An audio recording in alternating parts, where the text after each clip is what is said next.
So, hi, this is K.E. Ireland, also known as Demonic Fangirl, or there's various other names for me that shall go unnamed. So yeah, sorry about the general mess of the place. It's kind of, I tried at the end of the year to clean up the house a little bit, and this is as good as it got. I did manage to clean my bathroom, which means that I can poop without sentient mold staring at me, so there's that. Speaking of creatures with sentience, today I'm going to talk about aliens and my process of making aliens. What I normally do is I start with the body and choose some stuff, random stuff, things that I think are kind of cool, like tiny lizards or mashing two animals together, or really big versions of something that's usually small on our world, like octopi. Then I proceed to kind of go crazy with creating something that is just interesting. It's cool to me. From there, I pick something that they're really good at. Hyphocos are really good at hearing. Gilon are really tough. They can take a beating and keep on ticking.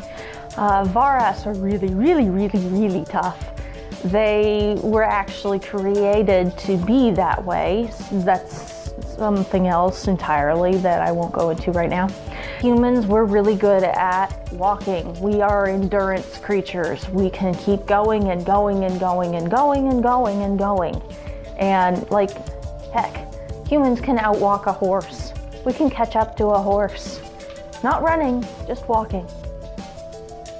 Yeah, so that flows into research.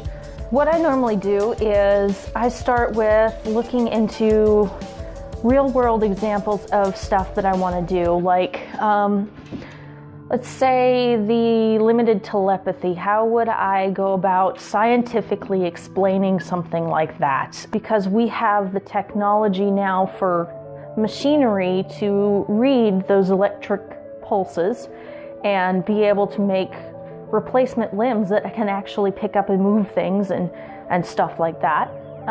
That it would be possible for that to biologically evolve in such as the Hyphocos, where they can touch each other and read thoughts. After I've got what they look like, what they're good at, and I've researched some of the things that would explain why they can do what they're good at, I look into the environment, like what kind of environment would it require to cause that to be a viable solution to the problem of everything wants to kill me.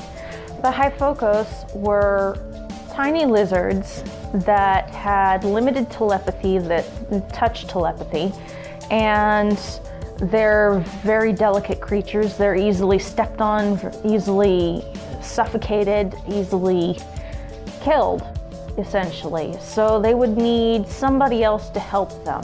So that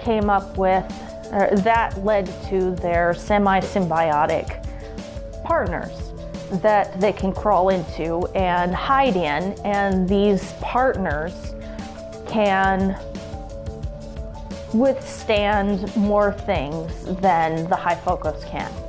So what the partners get out of this is that the Hyphocos are actually more intelligent than their partner.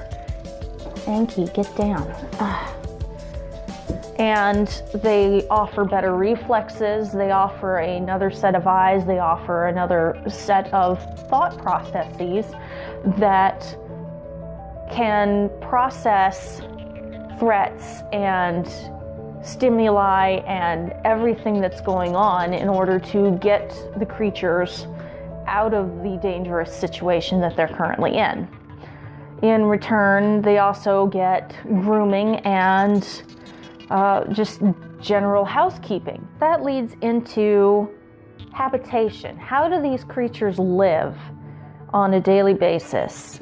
If their environment is hostile and wants to kill them, and they have this other creature that they live with, so what would be the best place for these creatures to live, to make their homes in order to stay protected? My thought was underground, because Hyphocos are small, they're easily stepped on, easily kicked. It would make sense if they just hid underground because it's easy to get there. So they live underground in burrows, which leads to their socialization, habits, and civilization. If you live in a burrow, it's going to be kind of cold and damp. You would want to prioritize warmth and safety in numbers. So they're communal. They live in communal burrows. That would make it easier to keep the place clean, keep things sanitary, and keep their pets, or partners, I should say, in good health so that they can continue to protect the Hyphocos.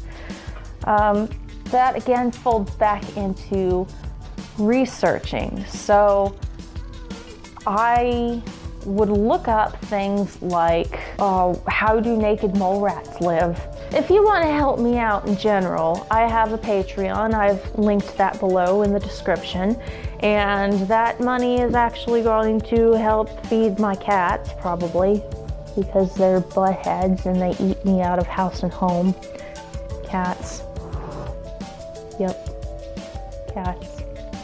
So on my Patreon, you can find things like stories that I'm working on, drafts of chapters, random pictures that I have sketched out, sketches of just stuff that has to do with anything that I'm working on at the time. And yeah, support me on Patreon because that's what the cool kids are doing. Maybe it would help if I pretended I was Batman.